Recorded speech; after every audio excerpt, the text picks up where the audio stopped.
dari kitab. InsyaAllah sebelum kita mula, saya nak orang yang luar masuk dalam. Boleh tak? Yang salah faham boleh masuk dalam. Boleh masuk dalam? Tak boleh? Masuk sini. Kita nak tengok pada muka mereka ada berbarakah daripada mereka. Kalau sudah penuh ini boleh duduk sebelah kanan.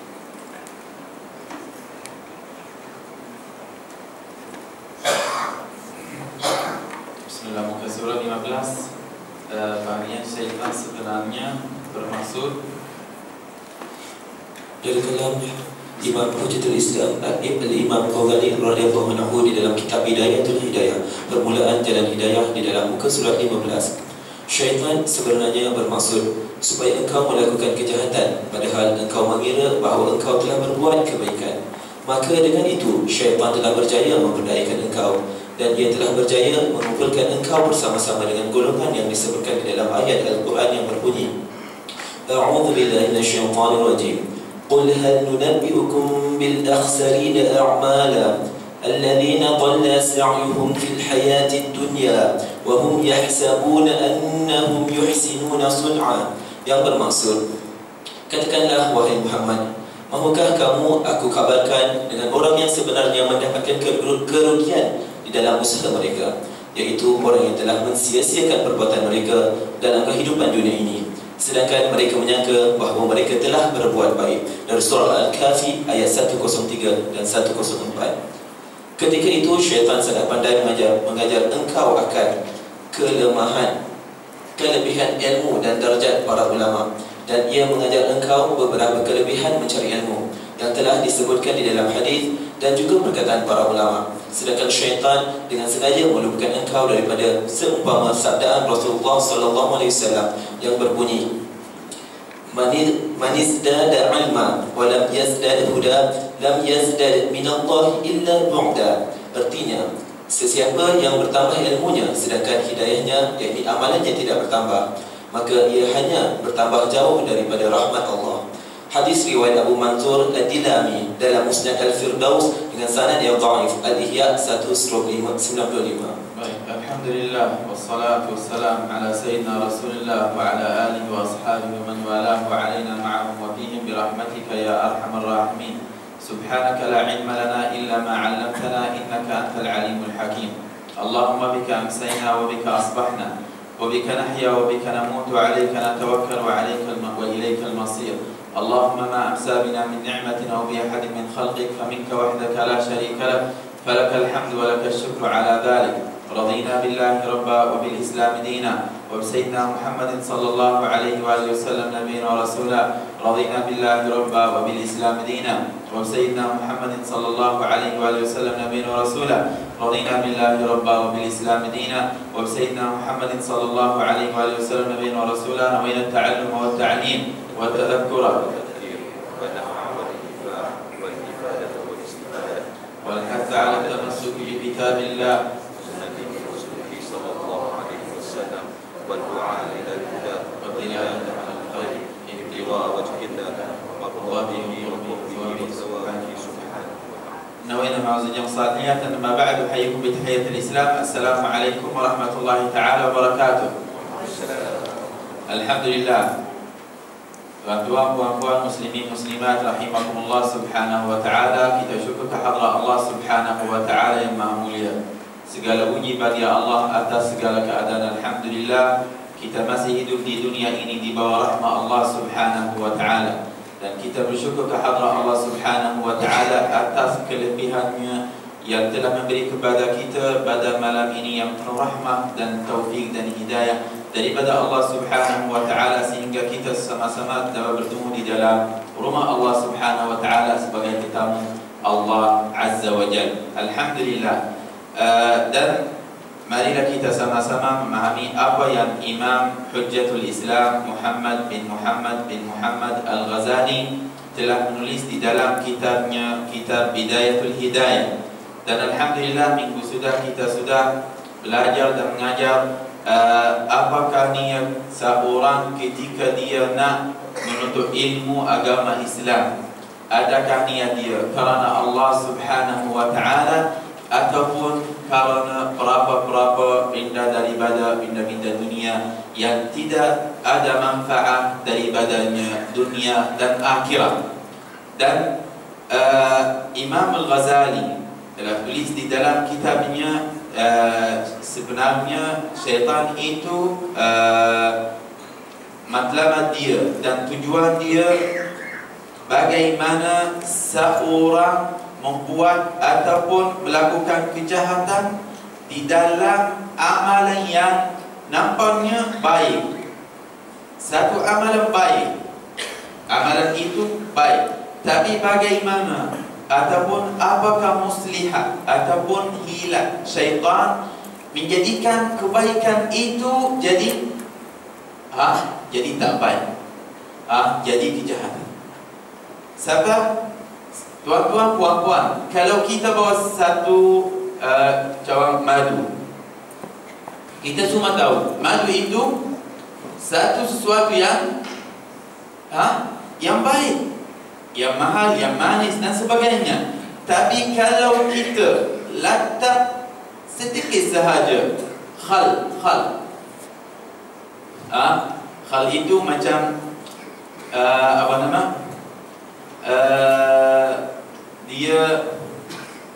dia satu sesuatu yang merosakkan madu itu sikit sahaja.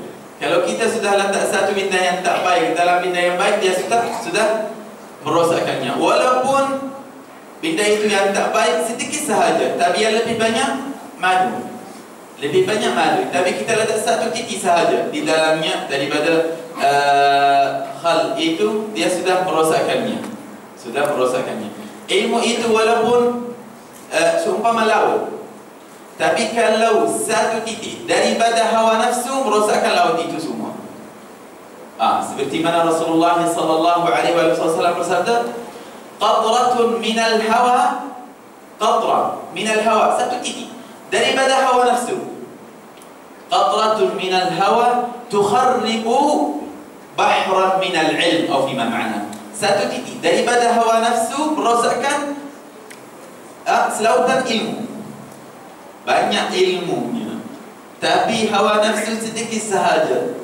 Seumpama titik, tapi titik itu merosakkan ilmu yang banyak. Baiklah, tengok apakah bandaban ataupun tujuan syaitan. Syaitan itu sebenarnya bermaksud supaya engkau melakukan kejahatan, padahal kamu kira bahawa engkau telah berbuat kebaikan. Tengok, maka dengan itu syaitan telah berjaya. Berjaya apa? Berdayakan kamu, dan dia telah berjaya mengumpulkan kamu dengan wal-iyazubillah, dia nak masukkan kamu bersama golongan orang yang paling rugi pada hari kiamat. Seperti mana Allah berfirman di dalam surah Al-Kahfi, ayat 103 dan 104. Allah telah berfirman, Qul hal nunabbi'ukum bil akhsarina a'mala الذين ضل سعيهم في الحياة الدنيا وهم يحسبون أنهم يحسنون صنعا. Katakanlah wahai Muhammad, maukah kamu kabarkan kepada kamu akan orang yang rugi amal-amal perbuatannya. Subhanallah. Tengok tuan-tuan, puan-puan, Allah sebut di dalam Al-Quran akhsarin, bukan bil khasirin. Khasirin itu orang yang rugi. Khasirin. Wal 'asr innal insana lafi khusr. Allah sebut akhsarin. Apa beza antara khasirin dan akhsarin? Khasirin itu tuan-tuan, puan-puan, orang yang rugi. Tapi akhsarin yang paling rugi. Sigat mubalaghah, akhsarin, orang yang paling rugi pada hari kiamat. Bil akhsarin itu sigat mubalaghah, lebih rugi daripada orang yang rugi saja. Ini lagi bahaya. Bil akhsarin, orang yang paling rugi. orang yang balrui amal-amal perbuatannya, yaitu orang yang telah sia-sia usahanya dalam kehidupan dunia. Sedangkan mereka yang amalan itu baik, dia buat macam-macam, dia sangka semua buatan dia baik, sebab dia ikut ajaran hawa nafsu, tak ikut ajaran Nabi Muhammad sallallahu alaihi wasallam. Memang manusia macam ni. Kalau tidak ada ajaran terhadap matanya, tidak ada manhaj itu ialah syariat Nabi Muhammad sallallahu alaihi wasallam. Kalau tak ikut, seperti mana Imam Ghazali radhiyallahu anhu arda kata dalam kitab Ihya Ulumuddin, man lam yatba'il kitab wa sunnah tabi'an nafsa wal hawa. Sesiapa yang tidak mengikut kitab dan sunnah, maka sesungguhnya dia ikut hawa nafsu dan syaitan sahaja. Dia tak nak belajar. Tengok, bil akhsarina a'mala. Sedangkan mereka menyangka bahawa mereka sentiasa betul dan baik pada apa sahaja yang mereka lakukan. Dia lupa baik sebab dia tak belajar. Karena itu Al-Imam Al-Khalil bin Ahmad Al-Farahidi, salah satu ulama yang cukup hebat sebelum Imam Al-Ghazali, kalam Syekh Ahmad Al-Farahidi, Imam Al-Ghazali menulisnya di dalam kitabnya, kitab Ihya Ulumuddin. Dia telah berkata, Ar-Rijal Arba'ah, manusia itu 4 orang. Manusia itu 4 orang. Yang pertama, Rajulun yadri annahu yadri fadhalika al-alim fattabi'uh. Orang pertama, seorang yang dia tahu dirinya tahu. Itu alim. Fattabi'uh, maka hendaklah kamu ikut dia. Sebab dia tahu dirinya tahu.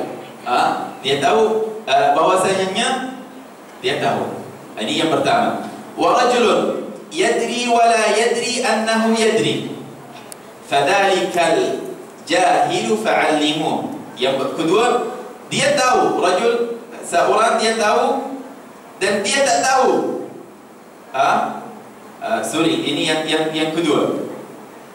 Yang kedua, rajulun yadri wa la yadri annahu yadri fadhalikan nasi fadhakiruh. Seorang yang tahu tetapi dia tak tahu bahwasanya dia tahu, maka sesungguhnya orang itu orang yang lupa, maka ingatlah dia. Ingatilah dia. Nasi, orang yang dia tahu tapi dia tak tahu dia tahu. Ini dia lupa. Kadang-kadang kita dengar satu faedah, baru kita ingat, saya sudah dengar sebelum ini, ataupun saya sudah hafal ayat ini dulu. Bila dia dengar sikit sahaja, ingatlah dia, baru dia boleh ingat. Baik. Ketiga, wa rajulun la yadri wa yadri annahu la yadri fadhalikal ahmaq fajtanibuh. Dan seorang tak tahu dan dia tahu bahwasanya dia tak tahu. Maka sesungguhnya orang itu orang bodoh. Fajtanibuh, maka tinggallah dia. Bukan orang bodoh, orang jahil. Fa'allimuh, maka sesungguhnya orang itu orang jahil, maka ajarlah dia. Ini orang jahil, dia tak tahu dan dia tahu bahwasanya dia tak tahu, jahil, maka ajarlah dia. Jahil. Fa'allimuh, ajarkanlah dia. Terakhir, Imam Al-Farahidi berkata, wa rajulun la yadri wa la yadri annahu la yadri fadhalika al-ahmaq fajtanibuh. Dan seorang tak tahu dan dia tak tahu bahwasanya dia tak tahu, fadhalika al-ahmaq fajtanibuh, maka sesungguhnya orang itu orang bodoh, tinggalkan dia. Jangan ikut dia. Nak belajar apa daripadanya? Dia ikut hawa nafsu. Fadhalikal ahmaq fajtanibuh. Maknanya ketika itu syaitan sangat pandai mengajar kamu. Apakah ajaran dia? Apakah kelebihan ilmu, fadilah ilmu? Belajarlah ilmu. Tapi dia melupakan kamu Perkara yang penting. Apakah perkara yang penting? Amal dengan ilmu. Dia ajar kamu, belajarlah ilmu. Darjah orang yang alim, darjah yang paling tinggi pada hari kiamat. Dia belajar sahaja. Bila dengan majlis ilmu, dia bagi majlis ilmu. Tapi dia tidak beramal dengan ilmu itu.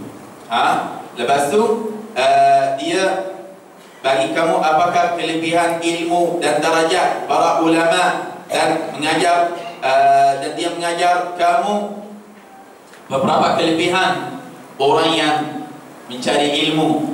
Dia pandai bagi kamu hadis Nabi sallallahu alaihi wasallam, bagi kamu ayat-ayat Al-Quran, bagi kamu macam-macam, sehingga kamu fokus atas mencari ilmu dan lupa amal.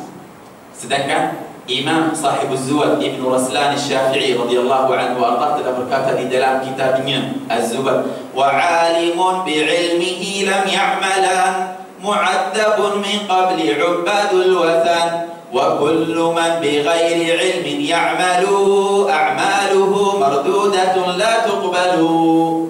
Wa 'alimun bi'ilmihi, dan seorang alim tetapi dia tidak beramal dengan ilmunya, mu'adzabun min qabli 'ubadil wathan, maka Allah mengazabkan dia sebelum orang kafir dan musyrik. Allah mengazabkan dia sebelum orang kafir dan musyrik. Buat apa dengan ilmunya?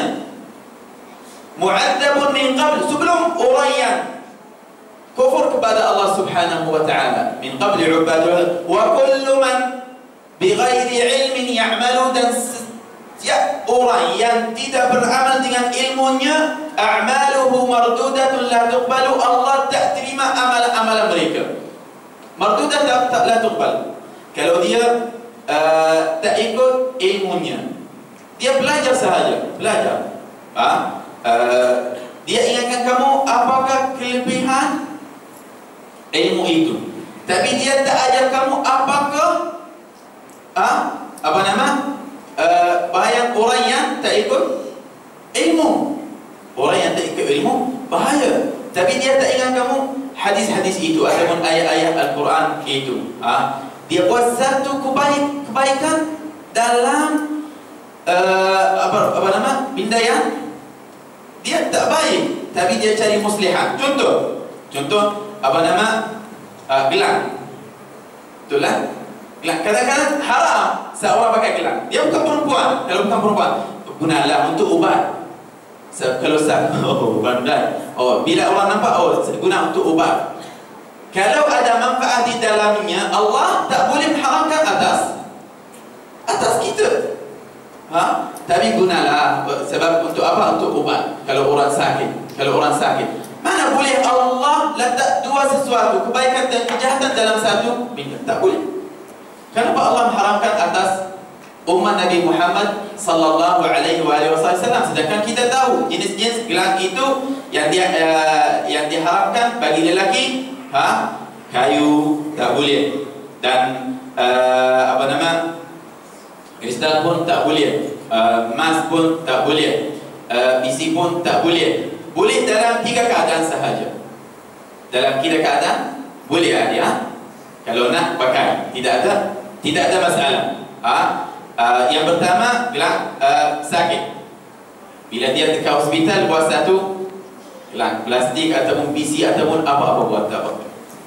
Kalau nak orang tahu kamu sakit, letak nombor ataupun nama kamu ataupun sebagainya, tak ada masalah. Gelang orang bersalah, orang berjinayah, boleh dipakai. Tangkap 2, boleh letak 2, 3, 4, kakinya 2 tangan, tak ada masalah pun.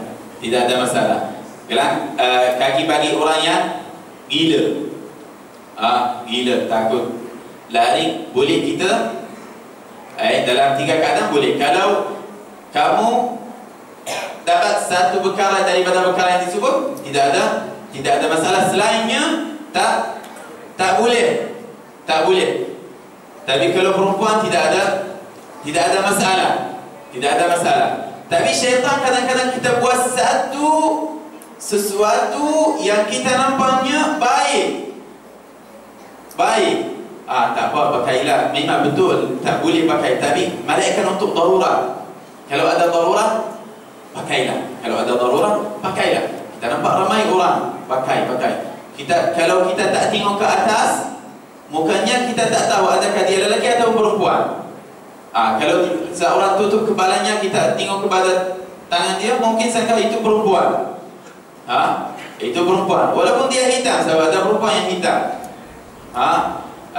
Tak boleh. Tadi mungkin seorang kata, kenapa bagi perempuan? Perempuan mesti ada hikmah. Perempuan boleh pakai daripada sini sampai sana, tak ada masalah. Emas, perak dan sebagainya tidak ada masalah. Tapi ada hikmah. Ada hikmah. Pun disunahkan perempuan pakai gelang emas atau perak dan sebagainya, tidak ada masalah. Sebab ulama, apakah hikmah itu? Sebab fitratullah subhanahu wa ta'ala bagi kaum wanita, nafsu mereka lagi tinggi daripada lelaki. Dan perlu nafsu perempuan kurangkan sikit. Tapi ulama kata pakai emas atau perak banyak untuk perempuan salah satu sebab kurangkan nafsu perempuan. Tapi lelaki perlu tambahkan nafsunya. Tak boleh dia pakai emas, dia kurangkan lagi habis. Nak matikan nafsunya, dia tak tahu. Inilah hikmah Allah subhanahu wa ta'ala bagi kaum wanita. Bagi kaum tabi, lelaki boleh pakai satu cincin daripada tidak ada masalah. Ikut sunnah Nabi Muhammad sallallahu alaihi wasallam. Lebih daripada satu pun tak boleh. Mazhab Imam Ibn Hajar haram. Mazhab Imam Ibn Hajar lebih daripada satu cincin bagi kaum wanita. Sorry, kaum lelaki. Wanita tidak ada masalah.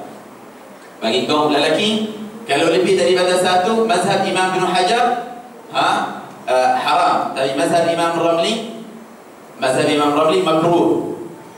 Mazhab Imam Ramli makruh. Baiklah, ini satu muslihat daripada muslihat syaitan, wal'iyadu billahi ta'ala. Dia menjadikan benda yang haram halal depan mata kita. Sedangkan itu tak boleh yang haram. Allah berfirman di dalam Al-Quran, wa qadimna, dalam surah Al-Furqan, wa qadimna ila ma 'amilu min 'amalin faja'alnahu haba'an mansura. Kami hadapkan segala apa yang mereka telah kerjakan daripada amal yang baik, lalu kami menjadikannya terbuang, tak terima. Karena itu Sayyidina Abi Hurairah radhiyallahu anhu warḍah berkata di dalam hadis sahih riwayat Imam Al-Bukhari, "Inna ar-rajul la yusalli as-salat 50 sana wa 60 sana wa la tuqbal minhu salatan wahidah." Qalu kayfa dhalika ya Abu Hurairah? Qala la yutimmu ruku'aha wa la sujudaha. Maknanya dia buat satu amalan yang baik seperti salat dan ibadah, tetapi dia tak tahu apakah ibadah itu, tanpa ilmu. Ikut hawa nafsu. Inna rajul, sesungguhnya seorang lelaki kerjakan salat selama 50 tahun dan ataupun 60 tahun, tetapi tak diterima oleh Allah subhanahu wa ta'ala satu salat daripada salat-salat dia. 40 tahun tuan-tuan, puan-puan, 50 tahun, 60 tahun, hari-hari buat salat, tetapi tak diterima salatnya. Mereka bertanya kepada Abu Hurairah, "Wahai Abu Hurairah, kenapa? Apakah masalahnya?" Dia kata, "La yutimmu ruku'aha wa la sujudaha." Dia tidak sempurnakan rukuk dan sujudnya. Salat tanpa ilmu. Kadang-kadang seorang belajar, dia tahu benda ini haram. Dia tahu tipu itu, kalau orang tipu haram, tapi dia tipu. Bila seorang tanya dia, "Tuan, kamu dekat mana?" "Oh, saya tidak ada. Hari ini saya tidak ada dekat rumah." Sedangkan dia atas katil dalam rumah. Haram, tipu. Ataupun seorang call, tanya isterinya, "Oh, suami kamu ada dekat rumah?" Dia bagi tahu dia, "Saya tak ada." Nyanyi haram, tak boleh. Dia tahu kalau tanya dia benda itu haram, halal. Tak haram. Tapi dia buat. Mungkin nanti syaitan bagi kamu satu jalan keluar daripada hukum itu. Tak apa, untuk apa? Untuk ini atau untuk ini. Muslihat syaitan. Imam Al-Hadawi kata, laisa dinillahi bil hiyali, laisa dinullahi bil hiyali faltabih ya raqidal muqali. Agama Allah bukan agama muslihat. Ikut muslihat, tak ada. Betul. Yang benar, yang salah. Lepas tu ketika itu syaitan sangat pandai mengajar kamu akan kelebihan ilmu dan darjah orang ulama, dan dia mengajar kamu beberapa kelebihan mencari ilmu yang telah disebut di dalam hadis Nabi sallallahu alaihi wasallam dan juga perkataan para ulama radhiyallahu anhum warda. Sedangkan syaitan dengan sengaja melupakan kamu daripada seumpama hadis Nabi SAW. Banyak hadis lagi. Dia ingat kamu dengan hadis Nabi SAW, kelebihan orang alim. Farq ma baina al-alim wal jahil mithla ma baina as-samawati wal ard. Dia ingatkan kamu hadis ini. Antara orang jahil dan orang alim seperti mana antara langit dan bumi. Belajarlah ilmu, tambahkanlah ilmu kamu.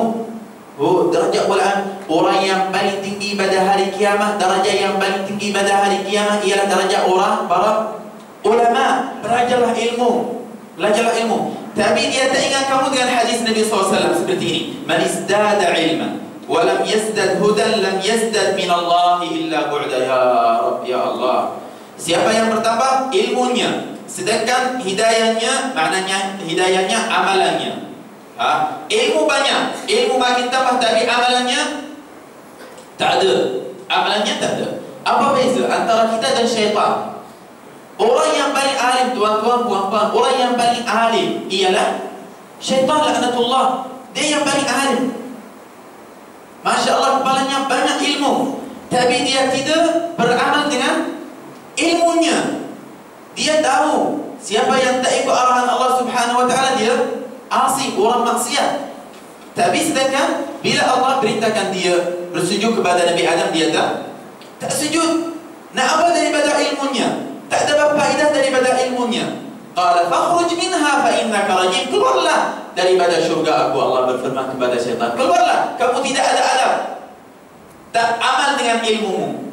Ilmu banyak tapi tidak ada amal. Man izdada ilman, siapa yang bertambah ilmunya, walam yazdad hudan, sedangkan hidayahnya, amalannya tidak bertambah, lam yazdad minallahi illa bu'da, maka dia hanya bertambah jauh daripada rahmat Allah Subhanahu wa ta'ala. Nabi SAW bersabda, lam yazdad minallah, daripada Allah. Bukan hadis ini ikut masafah, tak ikut jauh, tapi ikut rahmat Allah. Dia jauh daripada rahmat Allah Subhanahu wa ta'ala, jauh daripada taufik Allah Subhanahu wa ta'ala, jauh daripada hidayah Allah Subhanahu wa ta'ala. Kerana itu ulama kata, ilmu ma'a amal, ilmu dengan amal, afdal min ilmun bila amal, lebih baik daripada ilmu tambah ilmu sedikit dengan amal. Ilmu sedikit dengan amal lebih afdal daripada ilmu tambah ilmu banyak tambah amal. Ilmu sedikit lebih afdal daripada amal banyak tambah ilmu banyak tambah amal. Banyak ilmunya. Kadang-kadang seorang hafal 30 juz, hafal semua hadis, berapa hadis, tapi tengok cara dia tak ikut cara Nabi Muhammad sallallahu alaihi wasallam. Akhlak dia jauh daripada akhlak Nabi Muhammad sallallahu alaihi wasallam. Ini amanah, tuan-tuan, puan-puan. Ilmu yang Allah memberi kepada kita amanah. Mesti kalau belajar satu ayat, satu faedah, kena terus beramal dengannya. Sudah jadi satu hujjah. Kerana itu para sahabat radhiyallahu anhum tak suka menuntut ilmu banyak, tak suka belajar ilmu banyak. Seperti mana Ibn Mas'ud radhiyallahu anhu, kunna la nata'allamu al-ayat hatta na'mal biha. Sesungguhnya kita para sahabat jika tahu satu ayat, maknanya, hukumnya, kita tak belajar ayat yang kedua sehingga kita beramal dengan ayat yang pertama. Kalau kita sudah beramal, sudah biasa, ayat yang pertama sudah jadi biasa, baru kita boleh ambil ayat yang kedua. Contoh, seorang datang kepada Nabi Muhammad sallallahu alaihi wasallam, Arab Badui, hadis sahih. Lalu dia berkata, "Ya Rasulullah, 'allimni." Wahai Rasulullah, ajarkanlah aku. Nak belajar, nak tahu apakah yang Allah mewajibkan atas aku. Lalu Nabi sallallahu alaihi wasallam panggil dia, duduk depan saya. Nabi SAW ajar dia satu surah daripada surah-surah Al-Quran. Surah itu ialah surah Az-Zalzalah.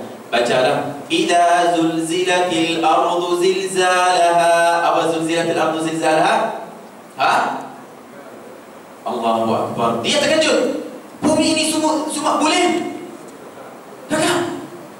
Lepas tu dia kata, apa yang selepas ini ya Rasulullah? "Wa akhrajatil ardu athqalaha." Dan semua yang ada di dalam perut bumi akan keluar.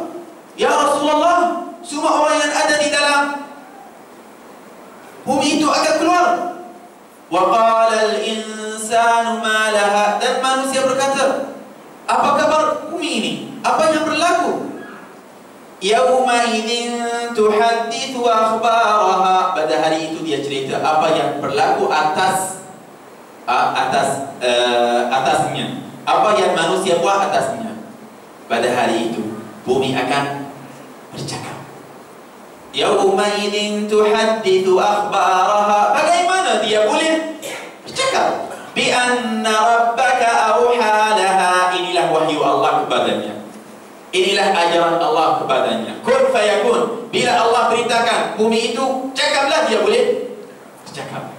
Bi anna rabbaka awha laha. Yauma idzin yasdurun nasu ashtatan liyuraw a'malahum. Semua manusia ramai nampak apa yang mereka buat. Semua nak tengok kepada buku-buku mereka.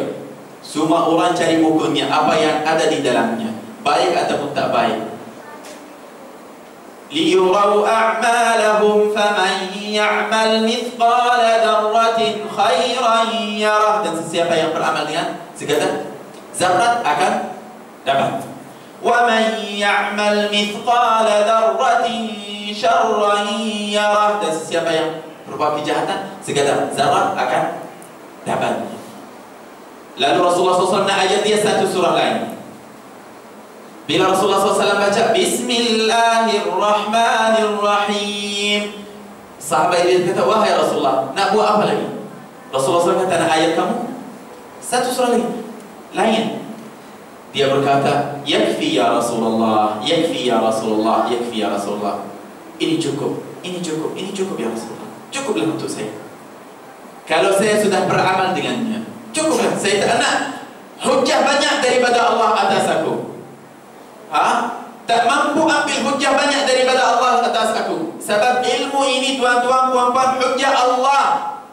Hujah Allah atas para makhluk, atas para manusia. Pada hari kiamat Allah akan tanya kita apa yang kita buat dengan ilmu itu. Hujah Allah subhanahu wa ta'ala di bumi ini ialah ilmu. Apa yang kita buat dengan ilmu itu atau? Sebab manusia suka cari ilmu tanpa amal. Ini waswas syaitan.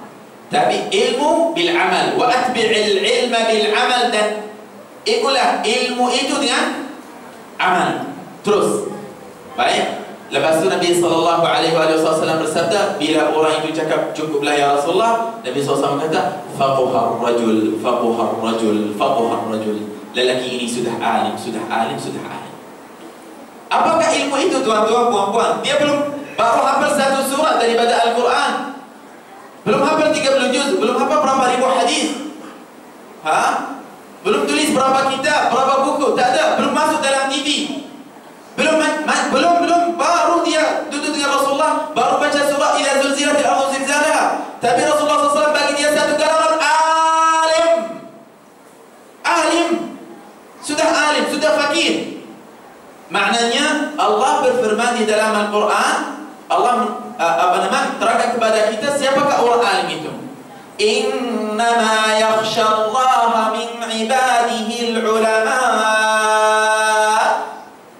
Orang yang paling takut daripada Allah Subhanahu wa ta'ala, orang yang takut daripada Allah Subhanahu wa ta'ala hanya orang alim. Orang alim sahaja yang takut daripada Allah Subhanahu wa ta'ala. Maknanya ulama kata, orang yang rasa takut, yang setiap sentiasa rasa takut kepada Allah Subhanahu wa taala, maka sesungguhnya itu orang alim. Orang alim. Bukan orang alim yang habis berapa buku, yang hafal 30 juz, yang hafal berapa hadis Nabi sallallahu alaihi wasallam, tak. Orang yang sentiasa rasa takut kepada Allah Subhanahu wa taala itu alim. Itu alim. Dia tahu siapakah itu Allah Subhanahu wa taala. Syaitan banyak ilmu tapi dia tak takut kepada Allah Subhanahu wa taala. Maknanya dia syaitan mengingati kamu dengan hadis ini. Hadis kelebihan ilmu sahaja. Tapi dia tak ingat kamu dengan hadis yang ceritakan tentang orang yang tak beramal dengan ilmunya. Contoh lagi, dan syaitan juga melupakan kamu daripada sabda Nabi sallallahu alaihi wasallam, asyaddun nasi 'adaban yaumal qiyamah 'alimun lam yanfa'uhu Allah bi'ilmihi. Orang yang paling dahsyat saksinya pada hari kiamat ya Allah nanti ialah orang yang alim. Orang alim, orang yang paling saksinya pada hari kiamat. Hadis lain, hadis Nabi sallallahu alaihi wasallam, hadis sahih. Awal man tus'ar bihim an-nar thalatha. Dahsyat azab mereka.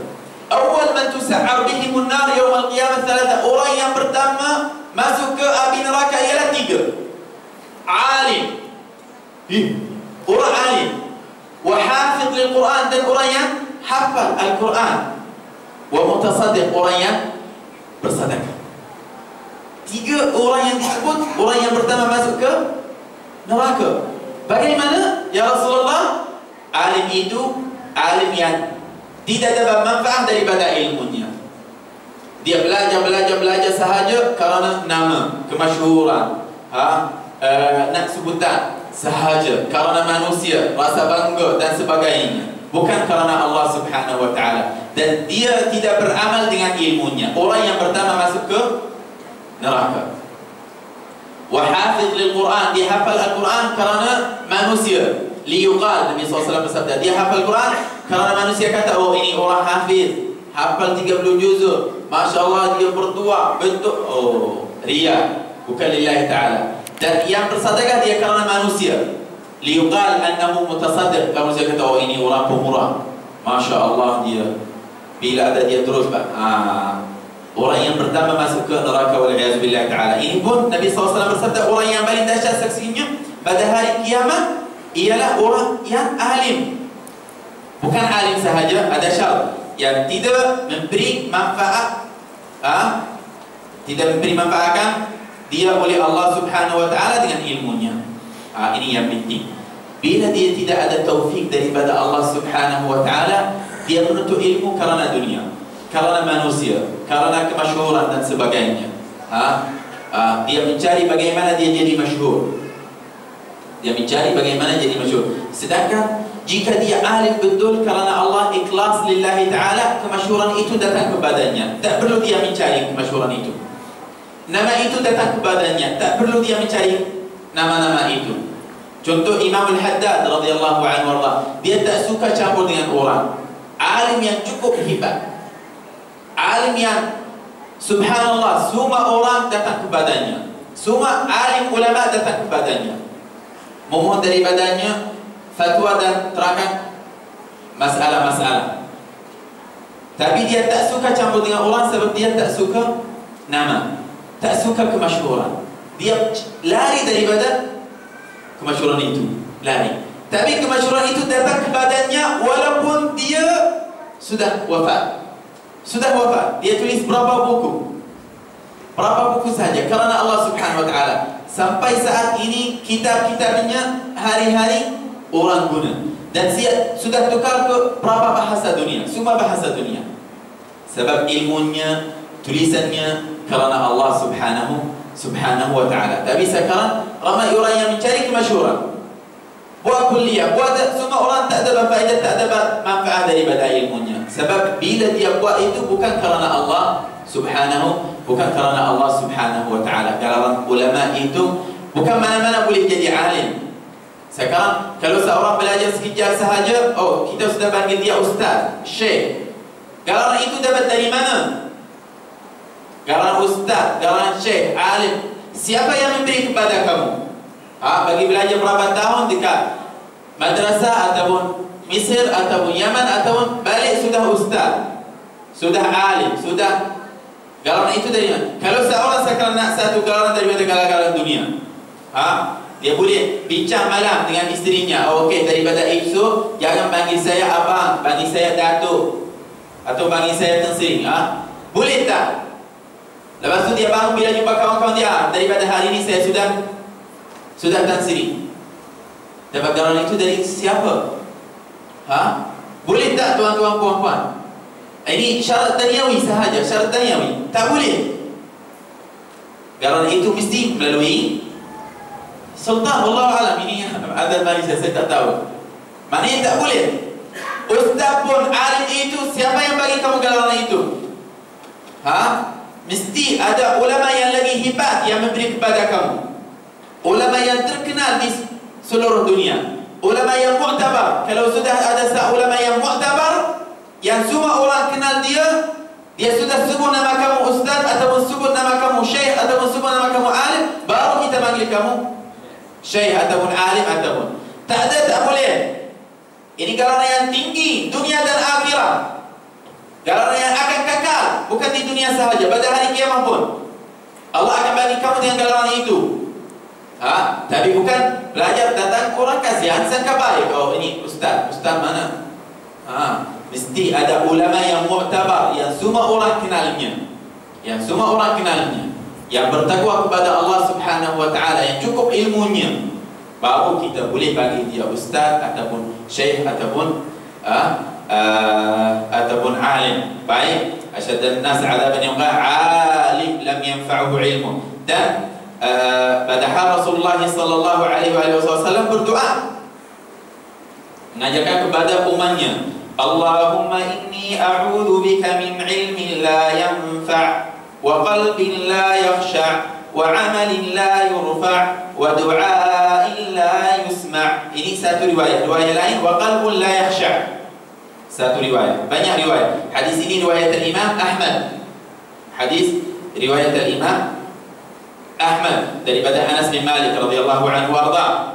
Rasulullah SAW bersabda, ya Allah, aku berlindung dengan kamu daripada ilmu yang tidak memberi manfaat. Manfaat itu tuan-tuan, puan-puan, dua bahagian. Ilmu yang tidak memberi manfaat kepada aku, kepada diri aku sendiri. Dan ini yang pertama. Dan ilmu yang tidak memberi manfaat kepada orang lain. Bila aku mengajar orang lain, bila aku mengajar orang lain, mereka tak dapat faedah, tak dapat manfaat daripada ilmu itu. Kita mohon daripada Allah Subhanahu wa taala menjauhkan daripada benda itu. Kita nak ilmu yang bermanfaat untuk diri kita sendiri dan untuk manusia, untuk semua manusia. Sebab Nabi sallallahu alaihi wasallam bersabda dalam hadis riwayat Imam Bukhari wa Muslim, khairukum man ta'allama al-Qur'ana wa 'allama. Quran itu makna Quran ilmu. Ilmu, sebab semua ilmu daripada Al-Quran. Sebaik-baik di antara kamu ialah orang yang belajar Al-Quran dan mengajarnya. Belajar Al-Quran maknanya belajar ilmu agama Islam, belajar ilmu Al-Quran. Sebab semua ilmu itu daripada Al-Quran. Sebaik-baik orang di sisi Allah Subhanahu wa taala yang belajar dan mengajar. Maknanya kita nak manfaat untuk diri kita sendiri dan nak manfaat itu untuk orang lain. Bila kita mengajar mereka, baru apa yang kita cakap masuk dalam hati mereka. Sebab ulama kata, ma kharaja minal lisan la yatajawazul adan, wa ma kharaja minal janan wasala ilal janan. Apa yang keluar dari badan mulut tak masuk ke telinga, tak masuk. Di sisi telinga sahaja, belum masuk. Sebab daripada lidah. Daripada lidah dia cari perkataan yang sesuai, yang cantik, yang ni dia takut dia bagaimana mesti ke awal. Tak apa yang kamu nak sampaikan kepada manusia, kalau betul kerana Allah Subhanahu wa taala, Allah menjadikan itu masuk dalam hati mereka. Wa ma kharaja minal janan, dan apa yang keluar daripada hati, wasala ilal janan, neraka sesungguhnya dia akan sampai ke hati orang. Apa yang keluar daripada hati mesti sampai kepada. Apa yang keluar daripada telinga dia tak masuk, daripada mulut tak masuk ke telinga, tak masuk. Maknanya kalau seorang nak nasihat, nak tegur seorang, tukar itu kerana Allah ataupun kerana apa? Nak bernasihat kepada mereka kerana siapa? Kalau kerana Allah Subhanahu Wa Taala mesti dia terima apa yang kamu ajar dia. Kalau ajar seorang satu sesuatu, kalau kerana Allah, tengoklah sebelum nak ajar, sebelum nak sampaikan kepadanya, kena cek balik. Tengok lillah atau bukan lillah. Itu kerana Allah Subhanahu Wa Taala atau bukan kerana Allah Subhanahu Wa Taala. Mungkin nampak berapa orang depan dia, bila ada orang, ambil peluang nak ajar fulan itu. Orang kata, ini Masya Allah, dia pandai, dia berani, dia hebat. Cek balik. Kalau macam ni kerana manusia, kerana tak masuk dalam telinga. Tapi kalau kerana Allah Subhanahu Wa Taala, nampak seorang buat satu silap, satu salah, kamu ingat hari kiamat, ya Allah nanti dia masuk ke neraka, saya tak nak dia masuk ke neraka. Dia kasihan, dia tak tahu, dia nak menyelamatkan dia daripada sesuatu yang tak baik, yang bahaya. Kerana Allah Subhanahu Wa Taala, mesti dia akan terima, mesti dia akan terima. Nabi sallallahu alaihi wasallam bersabda, wa a'udzu bika min ilmin, ilmu yang tidak memberi manfaat, dan manfaat itu untuk diri saya sendiri dan untuk orang lain. Dan daripada hati yang tidak khusyuk, hati yang tidak khusyuk. Makna khusyuk itu takut, tak rasa takut. Innama kana qaulul mu'minina idza du'a Allah rasulahu wajilat qulubuhum wa idza tuliyat 'alaihim ayatuhu zadatuhum imana wa 'ala rabbihim yatawakkalun. Inilah sifat-sifat orang yang beriman. Bila mereka dengan ayat-ayat suci Al-Quran, iman mereka bertambah dan mereka rasa takut kepada Allah Subhanahu Wa Taala. Inilah hati yang penuh khusyuk, sentiasa rasa takut kepada Allah Subhanahu Wa Taala. Dan daripada amalan yang tidak diangkat, tidak diterima oleh Allah Subhanahu Wa Taala, dan daripada doa yang tidak didengar Allah Taala. Sebab doa itu, apakah doa yang Allah tak dengar, tak suka? Ulama kata doa itu yang keluar daripada mulut sahaja.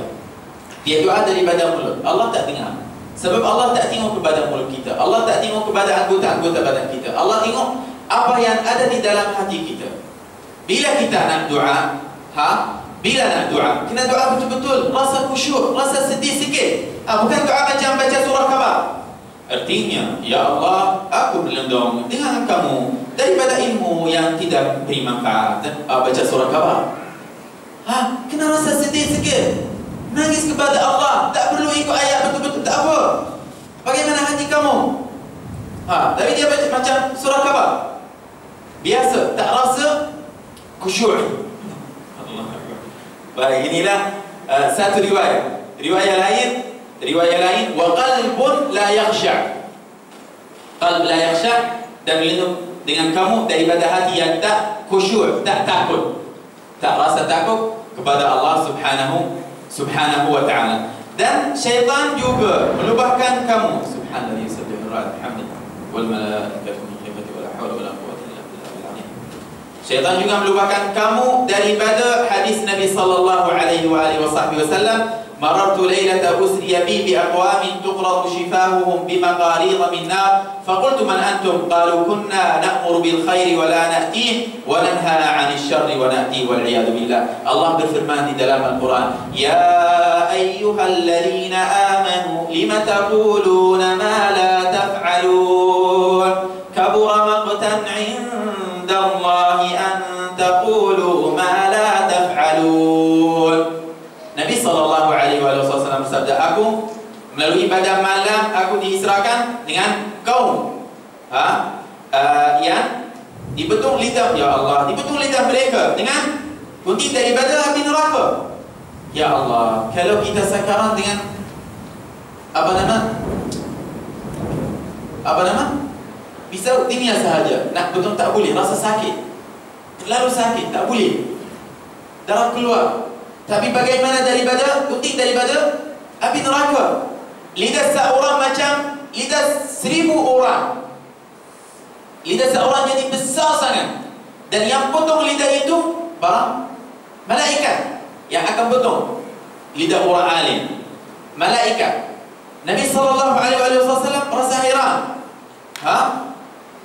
Bertanya kepada Nabi Jibril, malaikat Jibril, "Ya Jibril, siapakah kaum itu? Siapakah mereka? Hal mereka lain sangat." Lepas tu mereka menjawab, ini satu riwayat. Satu riwayat Nabi SAW bertanya kepada mereka sendiri. Satu riwayat Nabi SAW bertanya kepada malaikat Jibril, "Ya Jibril, man haula?" Wahai Jibril, siapakah mereka?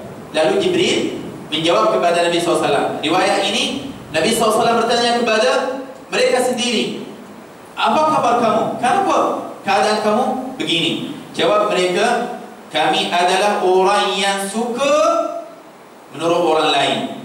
Kita suka suruh orang lain. Dekat rumah, ibu bapa suruh anak-anaknya, salatlah, tapi dia tak salat. Bukan alim sahaja buat kuliah dalam majlis dalam masjid, tak. Walaupun dekat rumah, dia suruh anaknya, salatlah adik, jom salat, tapi dia masuk dalam bilik tak salat. Atau membuat salat lambat. Adik baca Quran, tapi dia tak baca Quran. Siapakah kamu? Nabiullah, malaikat Jibril suruh orang sahaja. Tak perlu ajar orang, buat sahaja. Biarkan mereka tengok apa yang kamu buat. Ini ajaran yang paling hebat. Sebab ulama kata, "Alimni atau kallimni wa ansa." Apa kallimni? Ajarkanlah aku dan aku akan lupa. Biasa, fitrah manusia akan lupa. Alimni wa sa'ansa. A'mal amami wa sa'adkur. Buatlah depan mata saya, aku ingat. Bila kamu buat depan saya nampak kamu buat salat, buat ibadah, saya ingat. Sebab saya nampak. Tapi ajar, tapi cara dia lain. Tak jaga salat, tak jaga ibadah, tak buat betul-betul. Biasa orang lupa. Tapi bila buat orang buat. Kalau kamu dekat rumah buat salat, anak kamu yang kecil dia nampak, saya nak jadi macam ayah. Biasa. Kerana itu ulama kata, "An-nasu tu'minu bima tara." Manusia beriman kepada apa yang mereka lihat. Apa yang mereka lihat. Fitrah manusia, apa yang masuk, semua perkara yang masuk ke hati manusia mesti melalui dua mata. Bila kita nampak satu benda yang baik, terus masuk dalam hati kita. Baik, mereka kata, ulama itu kata, kami adalah orang yang suka menurut orang lain. Dia suka suruh sahaja berbuat kebaikan, tetapi kami tidak melakukannya. Tapi kita tak buat. Allah berfirman, "Ya ayyuhalladzina amanu, wahai orang beriman, lima taquluna ma la ta'lamun?" Kenapa kamu bercakap dengan apa yang kamu tidak buat? Suka bercakap sahaja. Kabura maqtan 'inda Allah. Ini satu dosa yang paling besar di sisi Allah Subhanahu wa ta'ala. An taqulu ma la taf'alun. Jika kamu bercakap dengan apa yang tidak tak buat. Buatlah atau beramallah, kemudian boleh buat. Macam Sayyidina Al-Hasan Al-Basri radhiyallahu anhu arda. Dulu bila dia nak sampaikan satu khutbah, semua orang ikut apa yang dia ajar. Subhanallah. Dia senang dari hati orang, sebab hatinya bersih, suci. Tapi satu hari ada para kadang hamba, abdi, hamba-hamba datang kepada Sayyidina Al-Hasan Al-Basri. Mereka kata, "Wahai imam, sampaikan satu khutbah kepada mereka. Apakah kelebihan orang yang bebaskan hambanya?" Mesti bila imam sampai khutbah itu, semua orang nak buat, nak bebaskan hamba-hamba mereka. Dia kata, "Baik, insya-Allah." Tapi dia tak buat. Dia tak buat khutbah itu. Seminggu, 2 minggu, 3 minggu, sebulan tu tak ada. Mereka pun rasa kecewa hati. Kenapa Imam Hasan Basri macam ni? Sedangkan dia selalu bila seorang cakap dengan dia, ajar dia, "Wahai imam, hari ini tolonglah buat khutbah, bawa tajuk ini." Sebab banyak manusia buat benda-benda yang tak elok. Dia terus buat.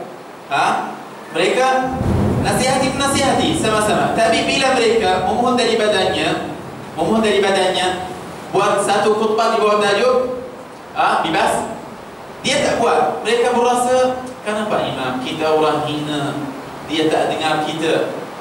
Lepas 3 bulan dia baru buat khutbah atas tajuk itu.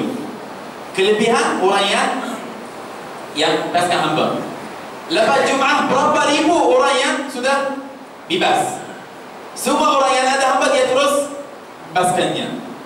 Lepas tu mereka datang kepada Imam Hasan Basri. Mereka kata, wahai Imam, kita sudah mohon daripada kamu sebelum 3 bulan. 3 bulan sudah kita minta kamu buat tajuk seperti tajuk ini. Kenapa lambat? Dia kata, dulu bila kamu semua minta aku buat tajuk itu, saya belum ada hamba.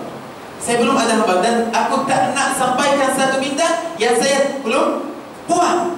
Saya takut orang tak terima. Saya tak sampaikan kepada manusia malaikat apa yang aku sudah buat. Dan bila sudah dapat, saya sudah kumpul duit sikit daripada hari itu, sehingga saya sudah boleh beli abdi, lepas tu saya terus bebaskannya, baru saya boleh terus baru sampai. Maknanya dia tak sampaikan kepada orang malaikat apa yang kita nampak satu ustaz, ustaz dia ajar anak-anak muridnya semua pakai jubah, pakai serban, tapi nampak dia pakai serual, tak ada kopiah. Apa ini? Tapi masuk semua, Masya Allah, semua budak-budak sekolah pakai serban sunnah, jubah, Masya Allah. Tapi mana guru besar mana? Oh, ini guru kita. Tengok apa ini? Betul, kita manusia, kita percaya dan beriman dengan apa yang kita nampak. Ajarlah, jadikan dirimu seperti mana nak anak-anak kamu jadi. Bukan ajar mereka kamu tak ikut. Nanti kalau mereka sudah pandai, sudah besar, mesti mereka tengok kepada kamu dengan mata yang rintang. Bukan semua orang kutul, semua orang pandai. Imam Ahmad bin Hanbal radhiyallahu anhu warda pada satu hari di Baghdad pergi ke Mesir. Dia dengar seorang ulama muhaddisin, sanad dia tinggi, dekat dengan Rasulullah SAW. Dulu ulama mencari ulama yang sangat dekat dengan, bukan maksud saya kalau seorang pakai serual haram, tak ada. Yang penting tutup aurat daripada pusat sampai lutut sahaja. Boleh. Tapi maknanya bila jadi ustaz kena jadi ikutan, kedua. Jangan ajar seorang satu bid'ah yang kamu tak buat. Tak boleh. Buat nanti orang boleh ikut. Imam Ahmad bin Hanbal dengan satu ulama, sanad dia lagi tinggi daripada Imam Ahmad bin Hanbal. Inilah satu amalan yang penting. Kita nak cari orang yang bersanad. Imam Ahmad sudah ada sanad hadis itu, tapi dia dengar seorang lagi dekat dengan Rasulullah. Maknanya antara dia dan Rasulullah 3-4 orang, tapi antara Imam Ahmad dan Rasulullah 5 orang. Beza 2 orang sahaja. Maknanya kalau seorang nak belajar dengan Ustaz Abdullah, contoh, antara Ustaz Abdullah dan Rasulullah 33 ulama. 33. Kemudian baru sampai Rasulullah. Tapi kalau guru Ustaz Abdullah sudah ada di sini, antara guru Ustaz Abdullah dan Rasulullah 32. Dia lagi dekat. Maknanya bila nak belajar, jangan belajar dengan Ustaz Abdullah, belajarlah dengan orang yang lagi dekat. Sebab kamu nanti jadi dekat dengan Rasulullah SAW pada hari kiamat. Bukan nak cari orang yang jauh. Kalau mana telinga kamu yang lagi dekat dengan ini tangan kanan, mana telinga yang lagi dekat dengan tangan kiri? Kanan, tangan kanan. Dia seorang buat macam ini. Wah ini, kenapa? Ini, Masya Allah, buat macam ini. Tak perlu pusing. Maknanya cari jalan yang dekat. Imam Ahmad bin Hanbal bila dengar ulama itu, sanad dia lagi dekat daripada Imam Ahmad. Dia cakap dengan anak-anak muridnya 5 orang, jom esok kita bermusafir, nak pergi ke Mesir, jumpa ulama itu. Saya lupa nama dia. Lepas tu mereka dengan 6 orang pergi. Bukan beli tiket fly, bukan Yaman Air, Malaysia, tak ada. Naik unta terus Jalan berapa lama nak cari satu sanad, satu hadis. Satu hadis tuan-tuan, puan-puan, berapa lama? Bukan sebulan, 2 bulan untuk mencari satu hadis daripada hadis Nabi SAW. Dia pun sudah ada hadis itu dengan Imam Ahmad bin Hanbal, tapi dia nak sanad yang dekat sangat dengan Rasulullah. Bila dia sampai, dia tanya orang kampung, mana fulan bin fulan? Oh, orang muhaddisin. Ya, oh dia di sana. Lepas tu dia jumpa seorang di bawah buku, duduk. Mana fulan bin fulan, syekh fulan bin fulan? Oh, tengok itu dia. Bila dia jumpa dia daripada belakang, antara dia dan imam itu berapa langkah sahaja. Tapi dia sebelum dia sampai kepada ulama itu, dia nampak ulama itu buang ludah. Buang sebelah kiri, terus sebelah kanan sahaja. Terus imam kata, "Jom balik." Lagi berapa lama kita nak jumpa alim itu? Berapa lama kita dalam perjalanan? Kita sudah sampai nak kita balik kosong. Dia kata, "Jom. Tak boleh ambil ilmu daripada orang itu." Allahu Akbar. Kenapa? Apa masalah dia? Imam Ahmad berkata, "Lam na'manhu ala hifdhi sunnati Rasulillah, fakaifa na'manhu ala hifdhi hadith Rasulillah?" Kita tak percaya kepadanya dengan menjaga sunnah Rasulullah. Bagaimana kita percaya kepadanya untuk menjaga hadis Nabi SAW? Dia baru tak jaga sunnah Rasulullah. Mana boleh buat macam ni? Kalau sudah ada lutut, kena letak di sebelah kiri, di bawah kaki. Terus lepas tu, bukan. Dia tak jaga satu sunnah, tuan-tuan, puan-puan.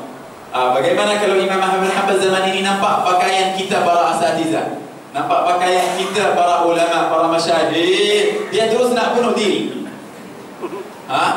Maknanya bila nak belajar, dia nampak tak ada, dia kata tak ada masalah. Saya tak nak ambil ilmu itu daripada orang yang tak jaga sunnah Rasulullah. Tak jaga sunnah Rasulullah. Bagaimana saya boleh ambil hadis Nabi sallallahu alaihi wasallam? Maknanya apa yang kita belajar daripada hadis ini, dan Nabi sallallahu alaihi wasallam bersabda kepada mereka, kami tidak orang lain habiskan hadis ni. Kita suka melihat orang lain berbuat kebaikan, tetapi kami tidak melakukannya. Maknanya buatlah ilmu dengan amal, bukan ajar orang lain kamu tak ada. Mana kamu malaikat Allah, Nabi Allah? Tak ada. Sama-sama kita manusia. Kita semua perlu ikut sunnah Nabi SAW. Kita semua perlu ikut syariat Nabi SAW. Tidak ada beza antara kita semua malaikat dengan bertakwa kepada Allah Subhanahu wa ta'ala. Dan kami suka melarang orang lain meninggalkan kejahatan, tetapi kami buat, kita buat. Mana boleh? Satu hari saya masuk dalam satu kuliah Asr. Waktu kuliah Asr, ada seorang dengan anak-anak murid, jangan isap rokok, jangan buat ini, jangan. Betul, saya dengar. Lepas tu mereka sudah balik. So, mereka nak bagi madrasah. Dia bagi wasiat kepada mereka. Dan mereka sudah bagi mereka berapa ringgit. Lepas tu saya duduk dengan dia. Terus dia buka kopi yang letak atas meja. Dia keluarkan rokok. Masya Allah, saya rasa hairan. Saya cari jalan nak sangka baik dengan dia. Sangka bagaimana. Saya kata, Tuan, tadi saya dengar Tuan cakap dengan anak-anak muridnya, kena jaga adab di sana, jaga solat semua, dan jangan isap rokok, jangan ikut yang orang isap rokok. Bagaimana kalau anak-anak murid kamu nampak kamu isap rokok? Saya tak nak cakap dengan kamu apakah hukum rokok ini, ada pun tak nak. Tapi saya nak cakap dengan kamu apa yang kamu ajar budak kamu tadi. Kenapa kamu ajar mereka satu bid'ah yang kamu buat? Bayangkan kalau budak-budak kamu nampak kamu sakarat. Saya sendiri, kalau saya anak murid kamu, saya sudah tinggalkan kamu. Betul. Saya manusia pun saya ada. Kan, semua ada. Saya percaya dengan apa yang saya nampak. Buat baik, saya boleh percaya dengan kamu. Kalau kamu buat apa yang kamu cakap, saya boleh terima. Ini fitrah manusia.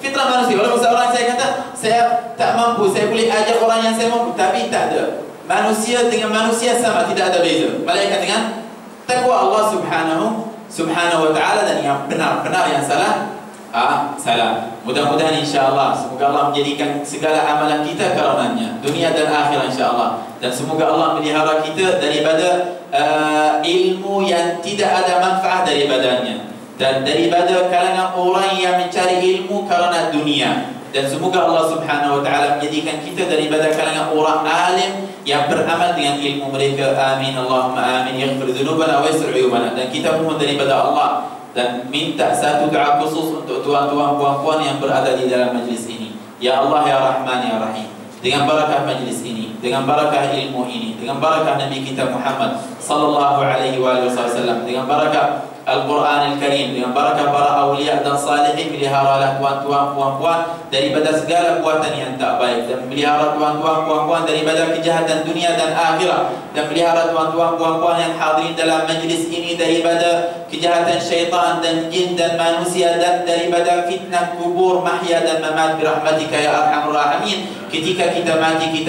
atas husnul khatimah, dan berilah kepada tuan-tuan puan-puan umur yang panjang, yang sihat dan afiat, barakah, rizki, taufik, hidayah dunia akhirat. Allahumma ya man waffaqa lil khair wa a'anum alayh, waffiqna lil khair wa a'inna alayh, ighfir dhunubana wastur uyubana wakshif kurubana, waj'alna min ibadika al-mu'minin birahmatika ya arhamar rahimin. اغفر ذنوب الحاضرين والحاضرات، اصلح شؤون الحاضرين والحاضرات، بارك في المسلمين والمسلمات اجمعين، اصلح ذات بينهم، الف بين قلوبهم، اجمع كلمتهم على الحق والهدى برحمتك يا ارحم الراحمين. ربنا آتنا في الدنيا حسنه وفي الاخره حسنه وقنا عذاب النار.